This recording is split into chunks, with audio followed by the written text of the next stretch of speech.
नमस्कार दोस्तों, स्वागत है आप सभी का हमारे इस चैनल गरुड़ धर्मार्थ पर। दोस्तों, अगर आप भी अपनी लाइफ में कुछ नया सीखने की चाह रखते हैं, तो इस चैनल को अभी सब्सक्राइब कर लें। दोस्तों, 17 अप्रैल 2024 चैत्र मास को रामनवमी पड़ रही है। रामनवमी के दिन इन वृक्षों को छू करके चले आना, तत्काल गरीबी मिट जाएगी। जीवन में होगी धन की वर्षा। दोस्तों, आज की इस वीडियो में आपको हम रामनवमी के दिन उन सरल उपायों के बारे में बताने वाले हैं, जिनको यदि आप कर लेते हैं तो माने चलिए, आपके में कभी भी अन्न और धन की कमी नहीं होगी। आपके घर में सुख, शांति, समृद्धि में वृद्धि भी होगी। चैत्र मास के शुक्ल पक्ष की नवमी तिथि के दिन भगवान श्री हरि विष्णु के 21वें अवतार के रूप में त्रेता युग में महाराजा दशरथ और रानी कौशल्या जी के घर मर्यादा पुरुषोत्तम भगवान श्री राम जी का जन्म हुआ था। इसीलिए दोस्तों, रामनवमी के दिन हमारे हिंदू धर्म में बहुत ही ज्यादा खास महत्व बताया गया है। यदि रामनवमी के दिन आप कुछ वृक्षों को छू करके चले आते हैं, तो मान के चलिए आपके जन्म जन्मांतर की गरीबी कष्ट समस्याओं से आपको मुक्ति मिल जाएगी। आपकी जो भी मनोकामना होगी वो अवश्य ही पूरी होगी। दोस्तों, रामनवमी का दिन एक बहुत ही शुभ दिन समझा गया है। रामनवमी इस बार 17 अप्रैल 2024 दिन गुरुवार को पड़ रही है। बता दें, इस दिन अमृत सिद्ध योग, ब्रह्मा योग, इंद्र योग, ऐसे कुल 52 तरीके के नए योग बन रहे हैं। आपको बता दें, कुछ ऐसे वृक्षों के बारे में हमारे धर्मशास्त्र में बताया गया है, जिसमें रामनवमी के दिन ब्रह्मांड की महासर्वशक्तिशाली शक्तियों का वास होता है। यदि सही मुहूर्त पर इन वृक्षों को आप छू करके चले आते हैं, तो मान के चलिए दोस्तों, यदि आप अपने जीवन में किसी भी तरह की परेशानी से परेशान थे, दरिद्रता आपके पीछे पड़ी हुई थी, समस्याओं ने आपको घेर रखा था, इन तरह की परेशानियों से आपको मुक्ति मिल जाएगी। दूसरी तरफ आपकी कैसी भी मनोकामना हो, जैसे यदि आप नौकरी की तैयारी के थक चुके थे, आपकी नौकरी लग जाएगी। आपका बंद पड़ा व्यापार चल पड़ेगा।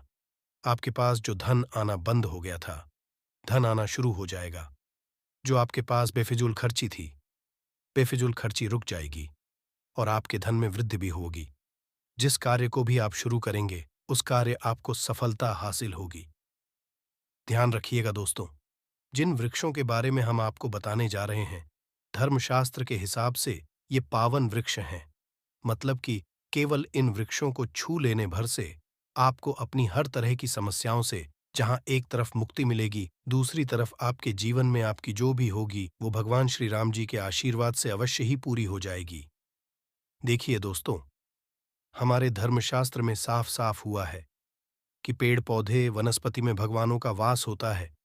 इसीलिए पुराने समय के जो लोग होते थे, वो सुबह फिर घर के पास वाले तो घर किसी भी बड़े वृक्ष पर जाकर एक लोटा जलर पित्त कर देते थे, क्योंकि पुराने समय के लोगों को ये बात पता होती थी कि वृक्षों पर देवी देवताओं का वास होता है। देखिए, साइंस भी ये बात कहता है कि पेड़ पौधे वनस्पति फ्री में हमें प्रदान करते हैं, कि बिना हमारा जीवन संभव ही नहीं है। हर व्यक्ति ये बात जानता है, और आप भी ये बात जानते होंगे कि एक मनुष्य कार्बन डाइऑक्साइड को छोड़ता है। ये होती है जहरीली गैस, जिसको जो पेड़ पौधे वनस्पति होते हैं वो सोख लेते हैं और बदले में ओन ऑक्सीजन रिलीज करते हैं, मतलब हमको ओन ऑक्सीजन देते हैं। इसी तरह से यदि आप अपने जीवन में समस्याओं से घिरे हुए हैं, नकारात्मक शक्तियों ने आपको घेर लिया है और आप इन देव वृक्षों को छू लेते हैं, तो बस इन वृक्षों को छूने से मान के चलिए आपकी नकारात्मक शक्तियां वह पेड़ पौधे सोख लेंगे और आपके जीवन में सकारात्मक ऊर्जा का वास ला देंगे। दोस्तों, ग्रंथों में भी बताया गया है कि रामनवमी के दिन कुछ ऐसे वृक्ष हैं जिन पर साक्षात भगवान श्री राम, माता रानी जी और ब्रह्मांड की कई सर्वशक्तिशाली शक्तियों का वास होता है। दोस्तों, आपकी जानकारी के लिए बता दें कि रामनवमी का दिन एक ऐसा दिन है जिस दिन भगवान श्री राम जी की पूजा करने का एक अलग ही खास महत्व होता है। इस दिन माता रानी जी के नवमी स्वरूप सिद्धिदात्री जी की भी पूजा पाठ की जाती है। नवमी का दिन इसलिए भी खास हो जाता है क्योंकि भगवान श्री राम माता सिद्धिदात्री जी की पूजा के साथ इस दिन कन्या पूजन भी होता है। कन्या पूजन के बारे में आपको एक बात दोस्तों कहा गया है कि यदि आप नवरात्रि के 9 दिन व्रत रख रहे हैं, पूजा पाठ कर रहे हैं, तो माता रानी जी इससे ज्यादा आपकी कन्या पूजन में खुश होती है। मतलब एक तरफ आप व्रत रख लीजिए, पूजा पाठ कर लीजिए, और एक तरफ आप अच्छे से कन्या पूजन कर लीजिए। माता रानी जी आपकी कन्या पूजन से प्रसन्न होकर तुरंत ही आपको आशीर्वाद दे देती हैं। इसीलिए रामनवमी का दिन और भी ज्यादा खास और महत्वपूर्ण हो जाता है। वीडियो को मिस मत कीजिएगा दोस्तों, क्योंकि यह वीडियो के लिए नहीं, आपके पूरे परिवार के लिए बहुत ही ज्यादा लाभदायक हो सकता है। क्योंकि जिन वृक्षों के बारे में हम आपको बताने आ रहे हैं, केवल रामनवमी के दिन इन पर ब्रह्मांड की महासर्वशक्तिशाली शक्तियों के साथ माता रानी जी का वास होता है। और इन वृक्षों को यदि आपने छू लिया हो, थोड़ी सी पूजा पाठ कर ली, जिसके बारे में इस वीडियो में हम आपको बताने वाले हैं, तो मान के चलिए दोस्तों, आपके जीवन का हर कष्ट हो जाएगा खत्म, और आपके जीवन की हर मनोकामना होगी पूरी। इसीलिए यदि आप भी चाहते हैं कि भगवान श्री राम और माता रानी जी के आशीर्वाद से आप अपने जीवन में बहुत ही तरक्की करें, कभी भी आपको अपने जीवन में किसी भी तरह की परेशानी का सामना ना करना पड़े, आप जीवन में जिस कार्य को भी शुरू करें, उस कार्य में आपको सफलता हासिल हो, तो पूरी सच्ची श्रद्धा और पूरे विश्वास के साथ पहले तो इस वीडियो को लाइक कर दीजिए और कमेंट बॉक्स में लिख दीजिए जय श्री राम, जय माता दी। एक काम कीजिएगा, कमेंट बॉक्स में अपनी राशि डालना मत भूलिएगा, ताकि आपकी राशि के अनुसार हमको कोई भी ऐसा उपाय पता चलता है जिस उपाय से आपको रामनवमी के दिन कोई भी लाभ पहुंच सकता है, वो हम आपको आपके कमेंट में आपके रिप्लाई के माध्यम बता देंगे। तो सबसे पहले तो आप वीडियो लाइक कर दीजिए और अपनी राशि कमेंट बॉक्स में डालना मत भूलिएगा। सबसे पहला वृक्ष जो आपको नवमी के दिन अवश्य ही छू कर के आना है, वह है बेल का वृक्ष। बेलकुल सही सुना आप लोगों ने दोस्तों, बेल वृक्ष एक ऐसा वृक्ष है जिसके प्रत्येक पत्ते में माता पार्वती जी का वास होता है। इस वृक्ष में आपको भगवान भोलेनाथ जी का वास मिल जाएगा। बेल वृक्ष की जड़ में भगवान ब्रह्म जी का वास होता है। कहा जाता है बेल वृक्ष की जड़ में स्वर्ग तक बसता है। तो आपको बस यहाँ करना है दोस्तों, एक लोटा जल ले लीजिए, एक लोटे जल में 2-4 बूंद गंगा जल डाल दीजिए। गंगा जल मार्केट में बड़ी आराम से मिल जाता है। घर के पास वाले किसी भी बेल के पेड़ के पास चले जाएं। आपको एक लोटा जल अर्पित करने बेल वृक्ष को छूना है और अपने घर पर चले आना है। केवल इतना भर यदि आप कर हैं तो मान के चलिए पूरे साल आप रोग मुक्त रहेंगे, बीमारियों से आप लोग बचे रहेंगे। और मान लीजिए किसी बीमारी ने आपको जकड़ भी लिया था, धड़ लिया था, उस तरह की बीमारी से आपको मुक्ति मिल जाएगी, क्योंकि यहाँ पर आपको साक्षात महादेव जी का आशीर्वाद मिल रहा है। तो दोस्तों, बेल वृक्ष को छूना मत भूलिएगा। दूसरा वृक्ष जिसको आपको अवश्य ही छूना है और भूलना नहीं है, वह है पीपल का वृक्ष। एक बात ध्यान, वृक्षों का राजा बोला जाता है। पीपल वृक्ष को पीपल वृक्ष पर साक्षात भगवान विष्णु और माता लक्ष्मी जी का वास होता है।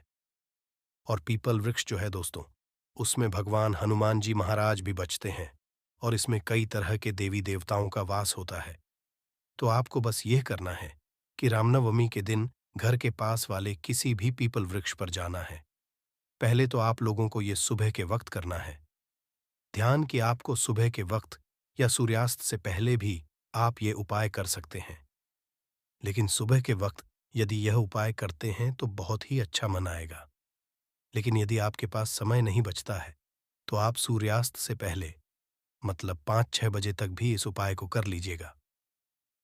पीपल वृक्ष के पास आपको एक दीपक जलाना है। दीपक जलाने के पश्चात आपको उस पीपल वृक्ष की 3 परिक्रमा है।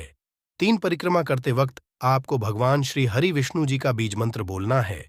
बीज मंत्र इस तरह से है, ओम नमो भगवते वासुदेवाय नमः। हम फिर से रिपीट कर दे रहा हूं दोस्तों, ओम नमो भगवते वासुदेवाय नमः। पीपल वृक्ष की 3 परिक्रमा लगाते हुए इस बीज मंत्र का जाप कीजिएगा। अब इससे फायदा आपको क्या होगा तो बता दें, आपके राहु केतु जो होते हैं वो भगवान श्री हरि विष्णु जी के हाथ होते हैं। यदि आपने इतना कर दिया तो आपके राहु केतु खास आपका साथ देंगे और अपने जीवन में जिस कार्य को भी शुरू करेंगे उस कार्य में आपको सफलता हासिल होगी।